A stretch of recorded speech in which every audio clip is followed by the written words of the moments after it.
Good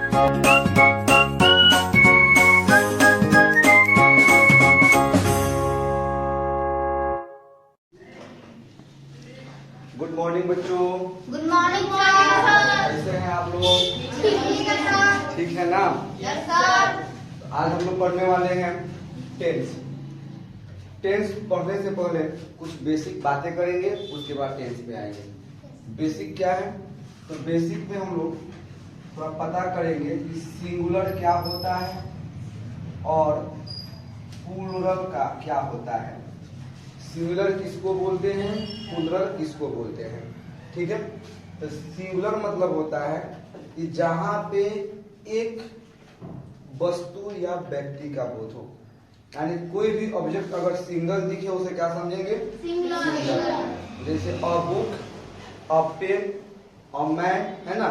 यानी कहीं भी अगर किसी भी एक व्यक्ति या वस्तु का बोध हो, किसी भी ऑब्जेक्ट यानी अपने आप में एक हो उसको क्या समझेंगे हम लोग? सिंगुलर समझेंगे। अगर प्लूरल का बात करें तो जहां पे एक से अधिक दिखना चाहिए, एक से अधिक अगर दिखे तो उसको क्या समझेंगे? प्लूरल समझेंगे। आया समझ में? सिंगुलर मतलब जहां पे केवल एक वस्तु का बोध हो, जहां पे केवल क्या हो? एक वस्तु का बोध हो या व्यक्ति का बोध हो, एक वस्तु या व्यक्ति का बोध हो, उसको क्या समझेंगे? सिंगुलर। जहां पे एक से अधिक हो उसे प्लूरल। इसके बाद ए का यूज कहाँ करते हैं और एन का यूज कहाँ करते हैं? ए का यूज कहाँ होता है और एन का यूज कहाँ होता है? पता है? ए का यूज किसके साथ करते हैं? कॉन्सोनेंट के साथ करते हैं। एन का यूज किसके साथ करते हैं? वोवेल के साथ करते हैं। यानी अगर कोई भी मीनिंग, कोई भी words A, E, I, O, U से स्टार्ट हो, वहां पे क्या लगाएंगे? एन। अब बाकी इन सभी लेटर्स को छोड़ के किसी भी लेटर से स्टार्ट हो, वहां पे क्या लगाएंगे? जैसे एक सेव, तो सेव का मीनिंग एप्पल, क्या जिससे स्टार्ट हो रहा है? यानी क्या होगा? एप्पल। ठीक है। एक हाथी क्या है? एक हाथी यानी हाथी का मीनिंग एलिफेंट। क्या होगा? ठीक है। उसी तरह अगर बात किया जाए एक किताब, तो किताब का मीनिंग बी से स्टार्ट हो रहा है, क्या बी इसमें है? इसमें नहीं है तो ये कॉन्स्टिट्यूएंट हो जाएगा और यहाँ पे क्या होगा? ठीक है। ए और एंड का यूज कहाँ होता है पता है आप लोग को ऑलरेडी। आगे चलते हैं। आगे हम लोग पढ़ेंगे पर्सन के बारे में, थोड़ा जानते हैं पर्सन क्या होते हैं और उसको कैसे पहचानते हैं। तो पर्सन जो है 3 टाइप्स के होता है, यानी पर्सन 3 वो होता है। First person, second person, third person. First person क्या होता है, कैसे समझते हैं इसको? देखिएगा, तो फर्स्ट पर्सन में केवल अपनों के बारे में बात होता है। किसके बारे में? केवल अपनों के बारे में बात होता है। यानी या तो मैं का प्लूरल बोले तो हम लोग, है ना। तो फर्स्ट पर्सन में जो आता है क्या आता है? आई और वी। यानी फर्स्ट पर्सन का सिंगुलर बोले तो आई और प्लूरल बोले तो वी। आया समझ में? यानी फर्स्ट पर्सन के अंदर आई और वी आता है, कोई दिक्कत? सेकेंड पर्सन का बात करें तो सेकेंड पर्सन के मतलब होता है जहां पे तुम लोगों के बारे में बात हो, जहां पे तुम लोगों के बारे में बात हो। यानी तुम लोगों में सिंगुलर बोले तो तुम, अब प्लूरल बोले तो प्लुरल बोले तो और तुम का प्लुरल क्या होगा? तुम लोग। तुम का प्लुरल तुम लोग। यानी सेकेंड पर्सन का सिंगुलर जो है क्या है? तुम। और प्लुरल जो है क्या होता है? तुम लोग। क्या होगा तुम का प्लुरल? तुम लोग। और तुम का भी यू और तुम लोग का भी यू। कोई दिक्कत? यानी सेकेंड पर्सन के अंदर सिंगुलर भी यू और प्लुरल भी यू। आया समझ में? फर्स्ट पर्सन में आई और वी आता है, सेकेंड पर्सन में तुम नहीं तो तुम लोग यानी यू ही आता है। कोई दिक्कत? थर्ड पर्सन के बारे में बात करें तो थर्ड पर्सन में होता है जहां किसी दूसरे के बारे में बात किया जा रहा हो, ना ही हमारे बारे में बात हो, यानी ना ही हम लोगों के बारे में बात हो और ना ही तुम लोगों के बारे में बात हो, किसी दूसरे के बारे में बात किया जाए उसको क्या समझते हैं? Third person. जैसे ही क्या होता है? वह। ना ही हमारे बारे में बात हो रहा है, ना ही आपके बारे में बात हो रहा है, किसी दूसरे के बारे में बात हो रहा है। दिस यानी यह, ना ही हमारे बारे में बात हो रहा है और ना ही आपके बारे में बात हो रहा है, किसी दूसरे के बारे में बात हो रहा है। आया समझ में? राम, राम होगा ना? श्याम होगा ना? मोहन होगा ना? तो ऐसे शब्द को, ऐसे वर्ड को थर्ड पर्सन बोलते हैं। और जहां पे भी किसी दूसरे व्यक्ति या वस्तु के बारे में बात किया जाए उसको क्या समझेंगे? Third person. अगर सिंगल हो, केवल मोहन है तो थर्ड पर्सन का सिंगुलर, क्योंकि मोहन क्या है? अकेला है। लेकिन मोहन और सोहन का बात करें तो क्या होगा? थर्ड पर्सन का प्लुरल, क्योंकि वहां पे एक से अधिक आदमी है। एक से क्या दिख रहा है? अधिक। आया समझ में? तो सिंगुलर प्लुरल तो समझ में आ ही गया है।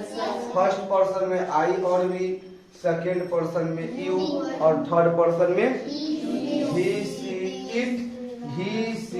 इट, राम श्याम मोहन, मतलब जहां किसी दूसरे के बारे में बात हो, यानी आई और वी को छोड़कर, यू और यू को छोड़कर बाकी जो भी आए उसको क्या समझेंगे? Third person. कोई दिक्कत? अब उसके बाद टेंस पढ़ने से पहले इसके अंदर कुछ वर्ड आता है। सेंटेंस वर्ड जो आता है वो वर्ड मिलके क्या बन जाता है? सेंटेंस। अरे बनता है ना?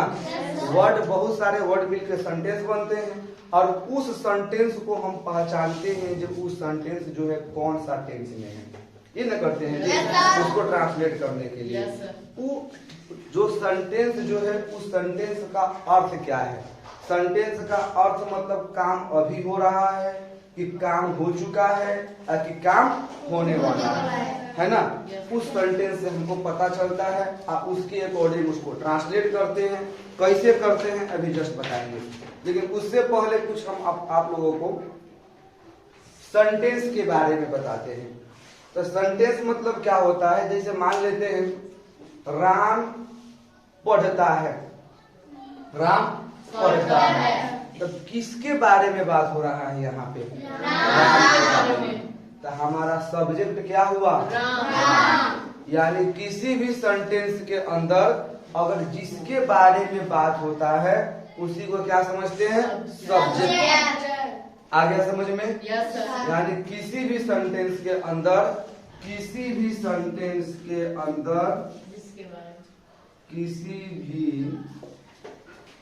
सेंटेंस बोले या वाक्य बोले, किसी भी सेंटेंस के अंदर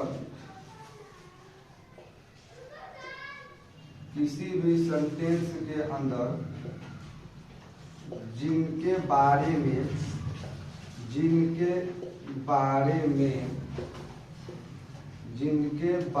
में बात हो रहा हो, चर्चा हो रहा हो, उसी को क्या समझते हैं? और उसी को क्या समझते हैं?